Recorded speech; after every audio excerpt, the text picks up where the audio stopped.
Have you ever heard the phrase, people don't really care what you know until they know that you care? Well, this saying brings up the concept of empathy.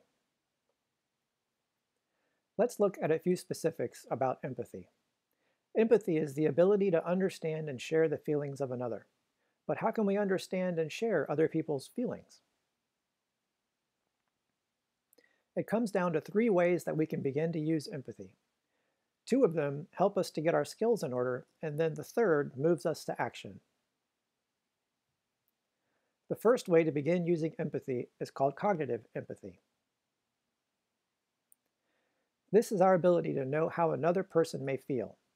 Cognitive empathy involves putting ourselves in someone else's situation in order to determine how they may feel.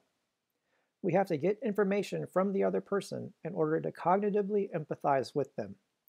We can do this through observing facial expressions or tone in speech while talking with someone. Perhaps we see someone smiling or laughing. We call up our own feelings of happiness and feel a little bit of that as a response to a smile or laughter. Or we see someone crying and we get the sensation of sadness as a response to their crying. But we don't have to break down in crying also. We just sense the feeling of what it is like to be sad when we see someone crying. We sense what it is like to be happy when we see someone smiling or laughing. We are taking their perspective and allowing it to be, even though it is not our own. But as we make these observations, we get to know our feelings as a template for the feelings of others. This leads us to the second way we use empathy. The second way is called affective empathy. This is the feeling we get in response to another person's feelings. Affective empathy is being able to feel emotions along with others.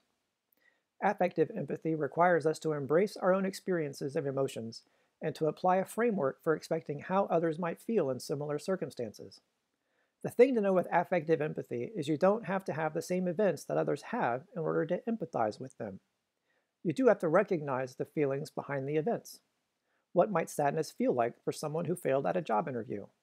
Perhaps you've never had a bad interview, but maybe you have experienced the disappointment of failure before. That's where affective empathy for the other person comes into play. How you felt when you experienced failure is greatly connected to how you imagine the other person may feel. In order to use affective empathy, we have to build the skills involved in connecting with our feelings. What do my feelings of happiness feel like?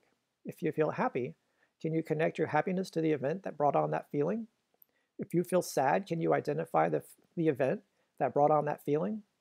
After building up the practice of connecting the cause and effect meaning behind our emotions, affective empathy becomes possible as we apply those same cause and effect principles to the experiences of others. Finally, these two types of empathy lead us to action, and this is where the third type of empathy happens. It's called compassionate empathy. This is where you combine your ability to use cognitive and affective empathy into a compassionate response.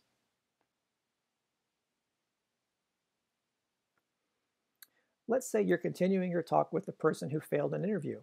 A compassionate empathy response would be to ask, is there something I can do to help? Sometimes the person may want to talk about it. A compassionate thing to do would be to sit and listen without giving any ways to fix their interview skills. The compassionate thing probably won't be to tell them everything they did wrong.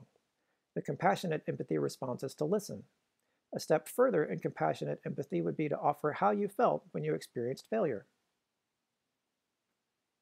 Other examples of compassionate empathy involve helping people where you perceive a need. You could offer to do routine tasks for friends who are unable to do them. You could volunteer at a homeless shelter. Anything that you notice where compassion is missing is fair game to offer a little bit of compassionate empathy. Sometimes the way to show people that you care is just to be there with them. Just hearing you say that you care might be the best way to show that you care.